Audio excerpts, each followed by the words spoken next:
दोस्तों आज का मेरा ये वीडियो जो है वो उन लोगों के लिए बहुत इम्पोर्टेंट वीडियो है जो लोग आर्मी की भर्ती की तैयारी कर रहे हैं। अनडाउटेडली पिछले 6 महीने से लॉकडाउन की वजह से उनकी प्रिपरेशन के ऊपर काफ़ी प्रभाव पड़ा है, परंतु धीरे धीरे जैसे अपन सब लोगों ने देखा है कि अनलॉक प्रोसेस स्टार्ट होने के बाद हालांकि कोरोना बढ़ा है, परंतु अपन सबको ये पता लग गया कि किसी भी आपदा की स्थिति के अंदर आपका लाइफ का प्रोसेस कभी नहीं रुकता है और रुकना भी नहीं चाहिए। इसलिए मैं चाहता हूँ कि आप लोग अपनी सारी की सारी भर्ती की तैयारियाँ पुनः स्टार्ट करें।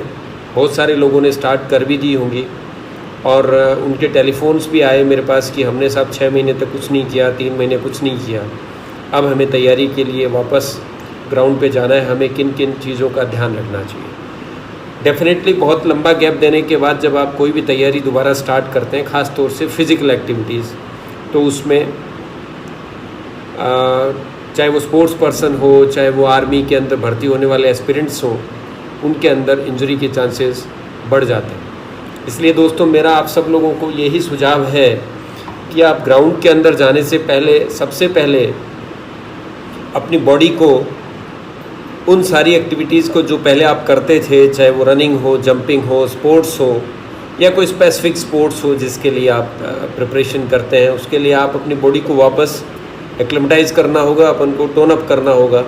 अगर सीधे अपन ग्राउंड में उतरे तो अपनी इंजरी के चांसेस काफ़ी बढ़ जाते हैं। तो आज का मेरा वीडियो इसीलिए है जिसमें मैं बेसिक टिप्स आपको दूंगा कि देखिए किसी भी एक्सरसाइज को स्टार्ट करने से पहले, किसी भी ट्रेनिंग को स्टार्ट करने से पहले अपनी बॉडी को उस एक्सरसाइज के लिए आपको तैयार करना होता है, उस काम के लिए आपको ट्रेंड करना होता है, जिससे उस एक्सरसाइज के दौरान आपके बॉडी की किसी मसल को, किसी जॉइंट को, किसी लिगामेंट को कोई इंजरी ना हो जाए। तो इसमें वार्म अप एक्सरसाइजेस से अपन स्टार्ट करते हैं। वार्म अप एक्सरसाइजेस बहुत इम्पोर्टेंट है। देखिए प्राय ये देखने में आता है कि अपन सब 4-6 महीने के गैप के बाद वापस बहुत तेज़ी से ग्राउंड पे जाएंगे और दौड़ना स्टार्ट कर देंगे, देखेंगे कि यार मेरे में कितनी शक्ति रही। ख़ास बात है कि ये कुछ विशेष परिस्थितियों के अंदर ये चांसेस काफ़ी बढ़ जाते हैं। जैसे 2-4 दोस्त आए और वो दौड़ना स्टार्ट किया कि देखें कौन सा आगे निकलता है, इस स्थिति के अंदर इंजरी के चांसेस काफ़ी बढ़ जाते हैं। तो मेरा आप लोगों से यही सुझाव है कि आप लोग इस तरह की गलती, इस तरह की त्रुटि ना करें और सबसे पहले आप मैदान पे जाने के बाद वार्म अप एक्सरसाइजेस ज़रूर करें। देखिए अपना बॉडी का कार्डियो रेस्पिरेटरी सिस्टम हमेशा किसी भी एक्सरसाइज को फंडामेंटली सपोर्ट करता है। यदि कार्डियो रेस्पिरेटरी सपोर्ट अपना प्रॉपर नहीं मिलता है तो उस स्थिति के अंदर अपना बॉडी का स्टेमिना भी कम हो जाता है। अपन चाहे स्पोर्ट्स हो, चाहे मैदान के अंदर और किसी एक्टिविटी को अपन परफॉर्म करते हो, उसमें अपनी परफॉर्मेंस हमेशा कॉम्प्रोमाइज़ होती है। इसलिए अपन को ग्राउंड के ऊपर सबसे पहले वार्म अप से ही स्टार्ट करना है, जिससे अपना cardio respiratory system tone up हो। अपनी मसल्स जिनके ऊपर अपनी किसी स्पेसिफिक एक्टिविटी का सबसे ज़्यादा इफ़ेक्ट पड़ने वाला है या उसकी सबसे ज़्यादा ज़रूरत पड़ेगी, उसके अंदर ब्लड का प्रॉपर सर्कुलेशन हो, उससे मसल के अंदर सोरनेस के चांसेस भी कम हो जाते हैं, रिलेटेड जॉइंट्स के अंदर इंजरी के चांसेस भी कम हो जाते हैं। इसलिए अपन को वार्म अप एक्सरसाइज के ऊपर विशेष ध्यान देना है। वार्म अप एक्सरसाइज के लिए दोस्तों जो है वो एक फंडामेंटल रूल है, इसमें कोई स्पेसिफिक साइंस की आवश्यकता नहीं होती। आप सिंपल ब्रिस्क वॉक भी कर सकते हैं 5 से 10 मिनट तक, आप साइकिलिंग भी कर सकते हैं, आप स्टैटिक साइकिल भी चला सकते हैं। 5 से 10 मिनट तक होना चाहिए, जिससे अपना थोड़ा सा हार्ट रेट बढ़ जाए, थोड़ा रेस्पिरेटरी रेट अपना बढ़ जाए और थोड़ा पसीना आ जाए। इसका मतलब है कि आपने एडिक्वेट वार्म अप एक्सरसाइजेस कर लिए। उसके बाद बारी आती है स्ट्रेंथनिंग एक्सरसाइजेस की। लेकिन कभी भी अपन को स्ट्रेंथ के लिए जाने से पहले अपने बॉडी के स्पेसिफिक पार्ट को, जिसके ऊपर वो स्ट्रेस पड़ने वाला है स्ट्रेंथ का, जिस पार्ट को अपन स्ट्रॉन्ग करना चाहते हैं, उसके लिए स्ट्रेचिंग दोस्तों बहुत इंपॉर्टेंट है। सबसे पहला हुआ वार्म अप एक्सरसाइजेस, उसके बाद में स्ट्रेंथनिंग एक्सरसाइजेस जाने से पहले अपन को स्ट्रेच करना बहुत ज़रूरी है।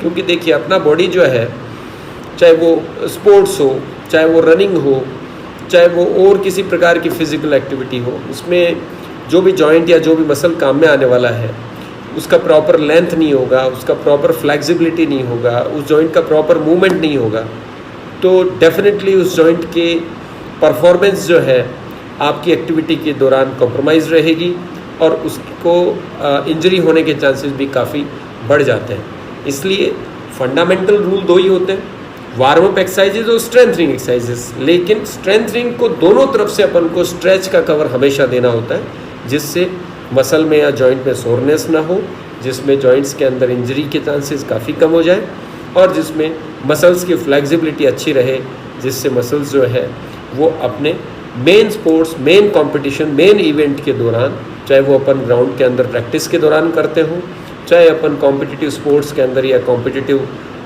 एग्ज़ाम के अंदर अपन फिज़िकल एग्ज़ाम के अंदर अपन परफॉर्म करना चाहें, वहाँ अपन को अच्छा सपोर्ट करें।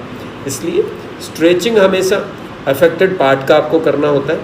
स्ट्रेचिंग का फंडामेंटल रूल यही होता है कि आपको उस पर्टिकुलर मसल को या उस पर्टिकुलर जॉइंट को प्रॉपर फ्लेक्सिबिलिटी प्रोवाइड करानी होती है। स्ट्रेचिंग हमेशा स्ट्रेंथनिंग के पहले भी होना चाहिए और मसल में सोरनेस नहीं हो, जॉइंट के अंदर सोरनेस नहीं हो, पेन नहीं हो। इसलिए स्ट्रेचिंग हमेशा एक्सरसाइज की करने के बाद में या स्पोर्ट्स करने के बाद में या मेन इवेंट करने के बाद में भी होना चाहिए। इससे आपके इंजर्ड होने के चांसेस काफ़ी कम हो जाते हैं और आपकी परफॉर्मेंस भी डेफिनेटली इम्प्रूव हो जाती है। तो दोस्तों, सारांश में मैं लास्ट में यही कहूँगा कि किसी भी स्पोर्ट्स के दौरान, किसी भी फिज़िकल एक्टिविटी के लिए, किसी भी ट्रेनिंग के लिए, इवन जिमिंग के लिए भी सबसे पहले अपन को 5 to 10 मिनट्स का हमेशा वार्म अप करना है। वार्म अप के लिए अपन ब्रिस्क वॉक कर सकते हैं, अपन साइकिलिंग कर सकते हैं, अपन स्विमिंग कर सकते हैं। उसके बाद में अपन को जिस पार्ट को, जिस जॉइंट को, जिस मसल को स्ट्रोंग करना है, जिसके लिए अपन स्ट्रेंथनिंग एक्सरसाइज करने जा रहे हैं, उसका स्ट्रेचिंग एक्सरसाइज करना है।